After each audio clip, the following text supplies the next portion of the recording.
Welcome back to my channel mister and missus Nihal Upadhyay. मेरे blog में आपका स्वागत है। सुप्रभात, राधे राधे। तो आज है करवा चौथ और आज उपाध्याय जी मुझसे पहले जग गए थे क्योंकि आज मैं हो गई थी लेट।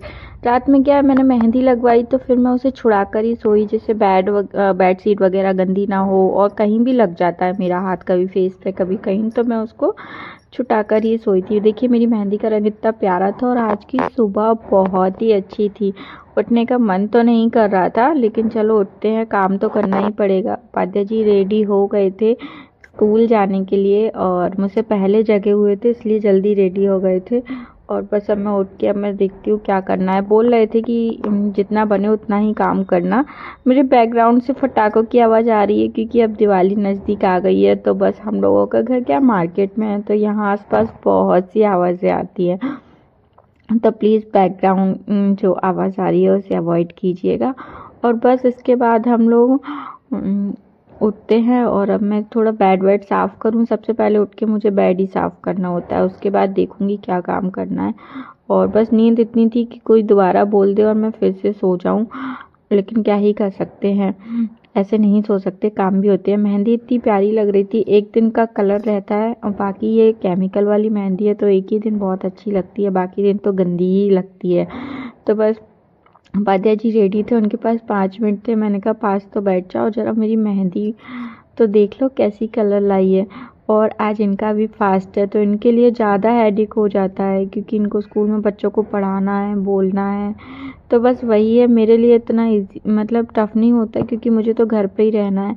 मैं मना कर रही थी मत रखो, लेकिन नहीं मान रहे थे, नहीं मैं रखूँगा रखूँगा।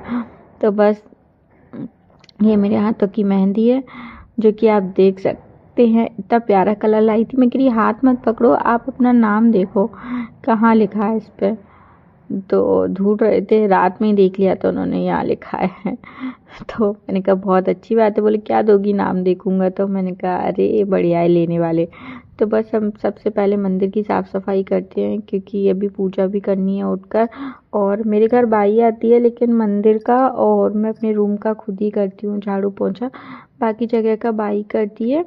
तो क्योंकि मैं पूजा घर में मतलब अवॉइड करती हूँ, किसी को जाने नहीं देती। तो बस अब पूजा वूजा करके अब हम आ गए वॉशरूम में, तो ब्रश वगैरह करते हैं। और हमारे यहाँ क्या करवा चौथ पे सरगी नहीं लेते, इसलिए मैं लेट उठी। कई जगह सरगी में लेते हैं, सुबह ब्रह्म मुहूर्त में उठकर कुछ खा लेते हैं।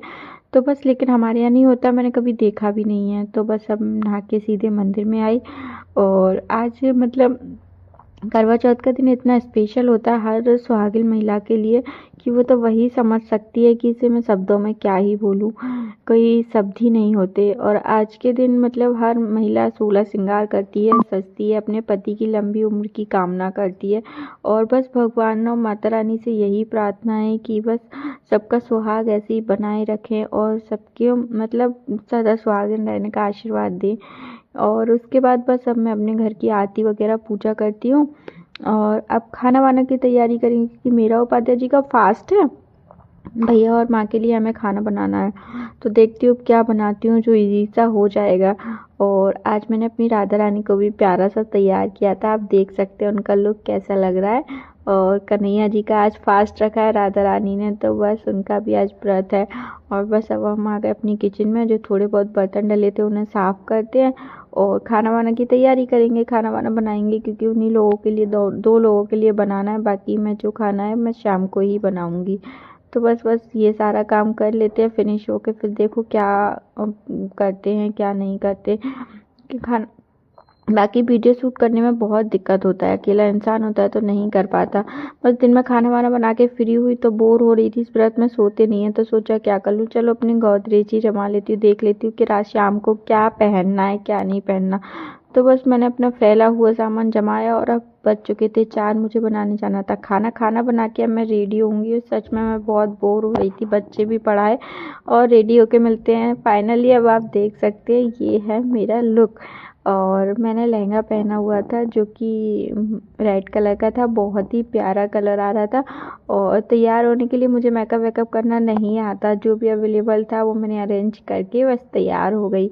और बस करवा माता की अब पूजा करते हैं और आप देख सकते हैं कि अब मैं महावर लगा रही हूँ। और मेहंदी पे महावर का कलर कुछ अच्छा नहीं आया तो बस मैंने लगा लिया, लाइट कलर हो गया था थोड़ा सा। और अब करवा माता की पूजा करना स्टार्ट करते हैं। तो सबसे पहले हमें दीप प्रज्वलित करना होता है और मुहूर्त का विशेष ध्यान रखना होता है कि हम किस मुहूर्त में पूजा कर रहे हैं, क्योंकि जो हमारी खास पूजाएं रहती हैं, विशेष पूजा रहती है, उनमें मुहूर्त का विशेष महत्व होता है। तो बस अब पूजा प्रारंभ कर दी थी मैंने, दीप जला लिया था। और दीप प्रज्वलित करने के बाद में सबसे पहले जो 2 करवे होते हैं उन करवों पर स्वास्तिक बनाया, उसके बाद उनको कलावा बांधा। और उसके बाद मतलब दोनों 2 करवे रखते हैं, एक शक्कर का और एक मिट्टी का। और एक होता है पार्वती मैया का करवा और एक होता है आपका करवा। तो आप पार्वती मैया के करवा आप रख सकते हो, जो आपका होता है वो आप अपने किसी भी मानधान होते हैं उनको आप दे सकते हो।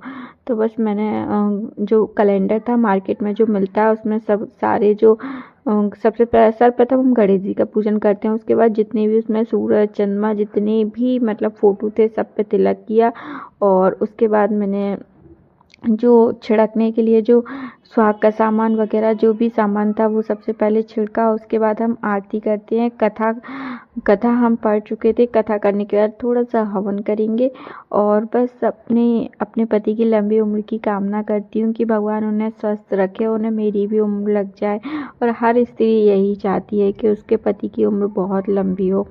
और बस ये पूजा समाप्त होने के बाद में अब हम करेंगे चंद्रमा की पूजा। और ये छिड़क के मैंने रख दिया था और किसी में अपने मानधान जो भी मेरी फैमिली में बड़े हैं उनमें से किसी को भी दे दूँगी। और उसके बाद बस सब करवा जो बदलते हैं, अगर सिंगल अकेले होते हैं तो एक पार्वती माता का करवा और एक अपने करवे से 7 बार बदल लेते हैं, और कोई साथ में होता है तो उसके साथ में बदला जाता है। तो बस ऐसे ही अब मैं छत पर आ गई थी। अब सबसे पहले हम चंद्रमा की पूजा करते हैं, चंद्रमा को अर्घ देते हैं और उन्हें छलनी से देखेंगे। और बस क्या होता है ना, देखिए सारी पूजाओं में हम लोग जो भी छोटी छोटी चीज़ें रहती हैं उनका विशेष ध्यान रखना चाहिए, क्योंकि अगर किसी पूजा में कोई त्रुटि हो जाती है तो मतलब नहीं करनी चाहिए वैसे तो, लेकिन फिर लास्ट में हमें उसकी क्षमा मांगनी चाहिए, क्योंकि ऐसा नहीं होता ना कि किसी में कुछ ना हो। बस चंद्रमा को अर्घ देने के बाद उन्हें रोरी चंदन भोग लगाएंगे और उसके बाद उन्हें छलनी से देखते हैं। छलनी से देखने के बाद अपने पति को देखते हैं और बस उसके बाद मेरा ब्लॉग यही एंड होता है। मेरा ब्लॉग पसंद आया और लाइक शेयर सब्सक्राइब कीजिए। Thanks for